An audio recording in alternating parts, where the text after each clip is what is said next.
Čau všichni jojeři, tady je Vašek a vítám vás u dalšího, tentokrát už 6. dílu Slušný news.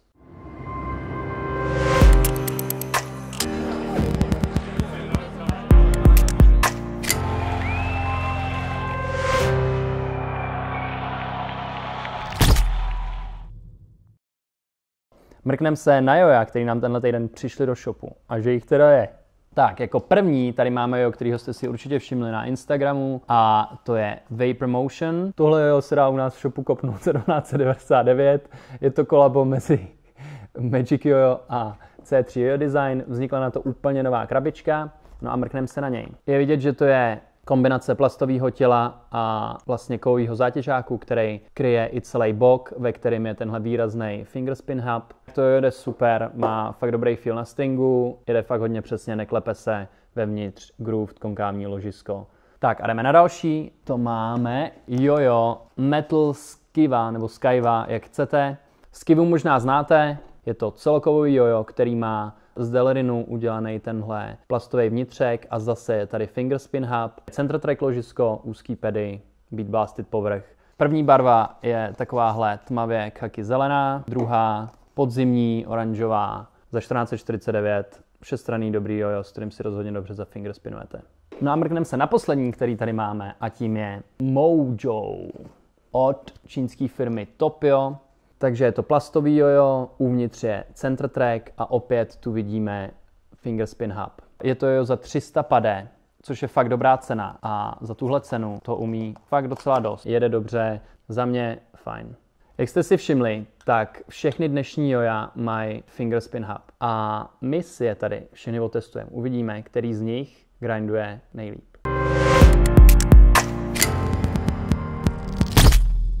A jako nejzajímavější video tohle týdne jsme vybrali Maul Anarchy featuring Eiji Okuyama. Tenhle mistr světa v offstringu, který v roce 2007 vyhrál tuhle trofej, týhle botě a s tímhle jojem, tak vydává nový offstringový jojo. A to Maul Anarchy a určitě ho najdete i u nás v shopu. Dneska jsem ho objednával, takže uvidíme, za jak dlouho přijde z Japonska. Mezitím mrkněte na Eijiho video, je fakt hodně cool. Hard times, girl, you need what I got, and that's bomb dick that can change your life. The type of shit to make you wanna do it twice, but if you did that, then you couldn't walk right. Alright, we been vibing all night. After that, so she does what the song says, a straight vet. The way she takes that wasn't even us. No a taky jsme měli kontesty, a to dokonce 2. Ten první z nich byl YJ Jojo Festival v Koreji. A abych se přiznal, tak o korejské scéně jsem toho doteďka moc nevěděl, ale tenhle festival vypadal fakt hustě. Rozhodně to byl jeden z největších jojo kontestů. Účastnilo se ho víc než 700 lidí, byl tam Gentry, Shu Takada, John Ando, bylo tam spousta doprovodných malých soutěží, třeba i pro rodiče. No a jako speciální host si dal demo na tomhle kontestu i John Ando, který ho moc často nevidíme a jedno H1Ačko je vždycky super, takže se na něj mrkneme.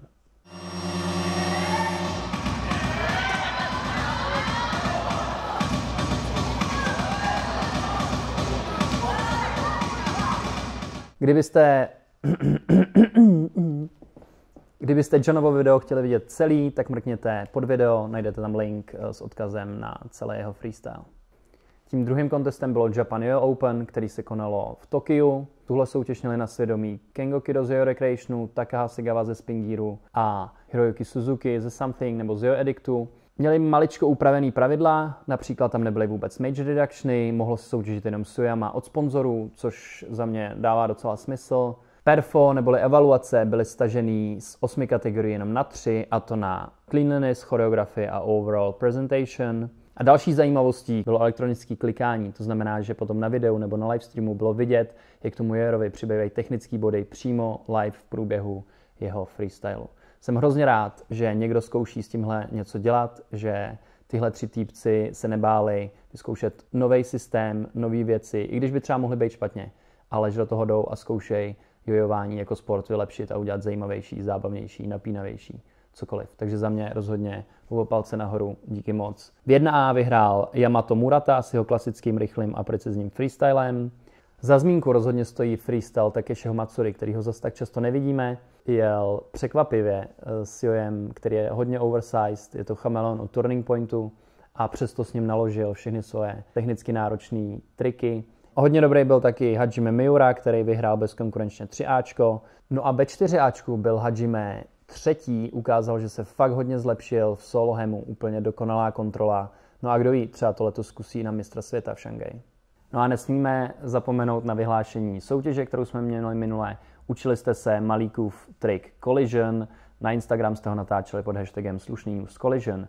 No a vítězem se stal... Gratulujeme moc krát, dostaneš od nás kovovýho, splešovanýho Horizona, na kterým bude Malíkův podpis.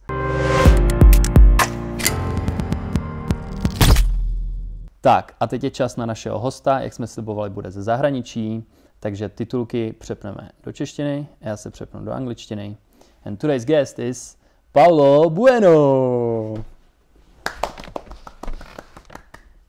So hey Paulo, What's up, Vašek? welcome to Slušný News. Great to be here. Could you please introduce yourself at first? Yeah, sure. Hey everyone, I'm Paulo Bueno, 19 years old, sponsored by Team Yo-Yo Factory. Could you tell us where were you born, where you used to live, like what's your story? Originally, I was born in São Paulo, Brazil, and at about 8 years old, I moved to California, and I was raised there up until summer of last year. So currently, I'm living in Lisbon, Portugal. That's kind of how the whole transition between the USA and the European scene happened. So I think that was interesting for me to be able to compare the two scenes and really experience the two scenes as a competitor. Could you compare these two scenes, one in USA and one in Europe? Because you've been to many contests in both of these continents. So what do you think are the biggest differences? In the US, the players are always more competitive driven, while in Europe, everyone sort of focused on their own style. Mm-hmm. But I think that kind of breeds creativity, and it's more interesting to watch some European players. But I also think recently the Europeans have kind of started following the competitive format, and the level's gone a lot higher. And these previous two UIYCs and even this Czech Nationals was really, really high level. Mm-hmm. So yeah, I think they're both amazing scenes. So you came to Prague for Czech Nationals. How did you enjoy the contest? How did you like it? Yeah, the Czech Nationals was a very fun contest, very high level, as I said.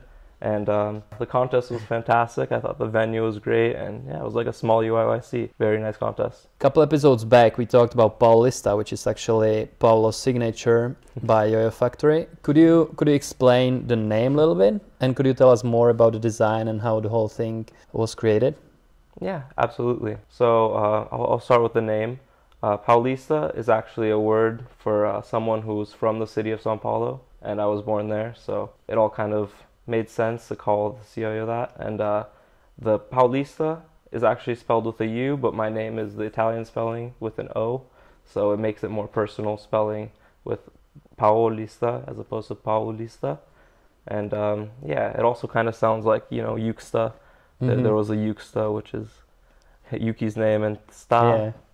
So it my fits, name and Sta. fits Yeah, the factored line. Yeah, kind of worked like that. So that's the name. And yeah, the design, we sort of took the shape basically from the Space Cowboy, made it a little sharper, and as opposed to having the bimetal rims to keep the weight closer to the outer rims, we just made this kind of inner cup here a little thicker, so the rim weight is still in there, but it's not a bimetal, it's simply a monometal. Keeps the price affordable, and it still performs how I need it. Hey, so today we were talking about these three new models. So let's try which one is best, and we'll do it as a battle. Me versus Paulo. The first one is Mojo by Topio. 3, 2, 1, go! Ooh. Yes! Oh shit. Okay. 1 to 0. 3, 2, 1.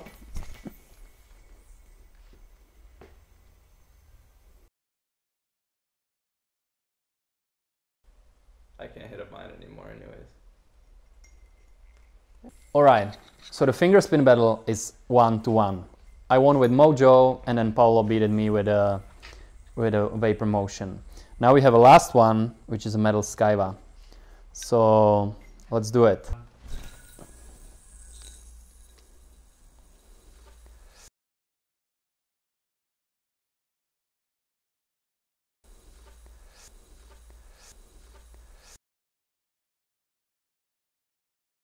All right, Paolo, so what do you think of these 3 yo-yos? So the Mojo, I have to say it's a great performer for the price. A lot of fun. The Vapor Motion is a really fun yo-yo as well. It's got a nice rim weight, and if I had to pick any of the 3 to compete with, I'd probably pick this one. And the Skyva is probably the most fun all-around player and really easy to finger spin. But if I really had to pick one, I'd probably choose the Paulista. This is the one. Good choice. Okay, Paolo, could you please teach us a trick? Yes, of course. Hey everyone, I'm Paulo Bueno, and I called this trick Bergie's thing.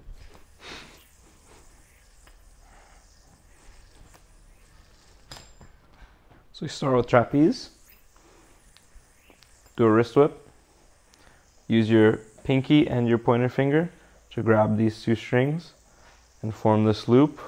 In this loop you want to drop into the yo-yo, and now you want to let go of this loop which formed around your pinky, and the whole slack you want to whip into the yo-yo. Now bind as you wish. Start with trapeze, wrist whip, grab these 2 strings, drop the loop, whip it around, and bind. All right, so this was Paulo Bueno, our today's guest. Thank you so much for coming, Paulo. Thank you guys for watching, and thank you for having me. Thank you, and see you next week.